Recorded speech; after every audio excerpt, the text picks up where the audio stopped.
hey, CryEngine versus StarEngine, and it's not really a verse issue. It's not like really a verse issue, but like this guy wanted to know, hey, what are the differences between the CryEngine and the StarEngine? And these are the engines that run games, the physics essentially.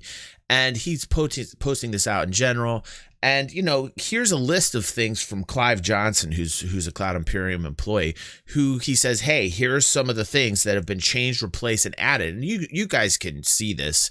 I'll post this in a highlight, all the things here. And most of these things are added. Most of these things here are added. Now, I would have loved to see Clive get a little bit more detailed in all of this.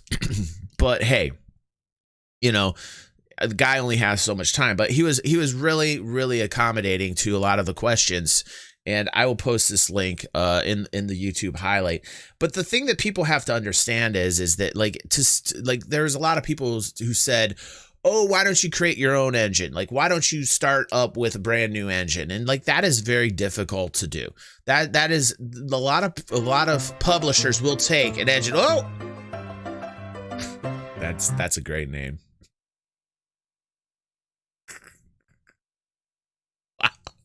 All right, Mom's welcoming you to the family. Welcome. Thank you for that follow. So I'm telling you this. I'm telling you, it's going to be an impossibility to like start with a new engine. You basically need to take a pre-existing engine and then tweak it for your own game. A lot of game designers do this. This is normal. So it started with CryEngine. Then we all know about the Crytek lawsuits. That's over with, thank God.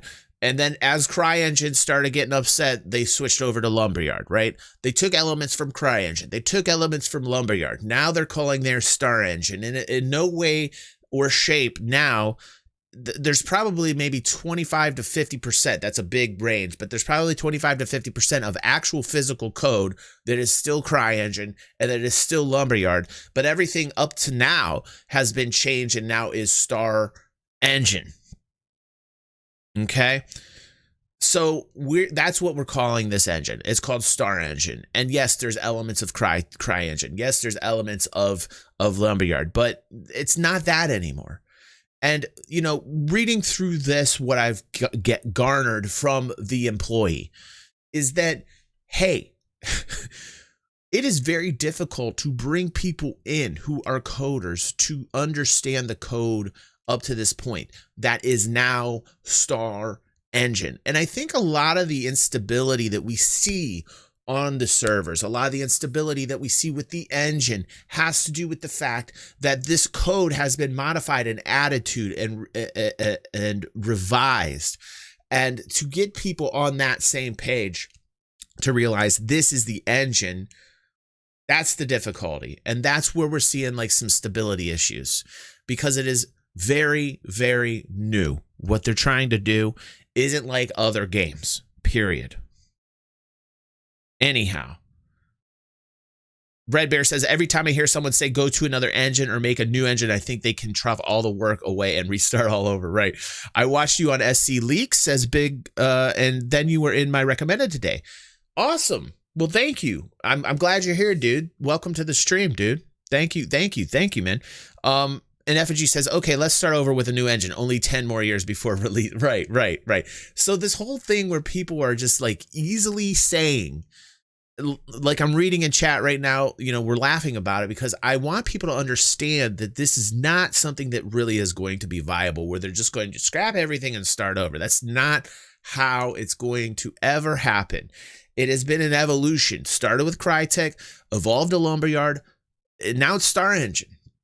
It's their own thing now, and they're working on it. And when they bring new people in, it takes months, probably, for them to get up to speed, to understand what's going on. So it's very important that they actually hold down these jobs. It's really important that they keep these people so that they can build upon this engine so that we don't have issues moving forward in the future. I don't think people really think about that, like the gears that make the machine move. It's like when you strip away a gear that's been there for a while, that understands the process, you literally are putting in a new person that has to relearn everything, that has to understand the entire process and also has the ability to make mistakes and put mistakes into it because they don't know what it is that they're working with. It's not, they even in this post here, Clive mentioned that they've brought in new people and the people well-versed in CryEngine, people well-versed in Lumberyard. And when they look at it, they are like, what is this? Like they'll recognize portions of code, but they don't know what the rest of the things they are that they're looking at. So there's an amount of time that the new employees have to acclimate themselves with the new code.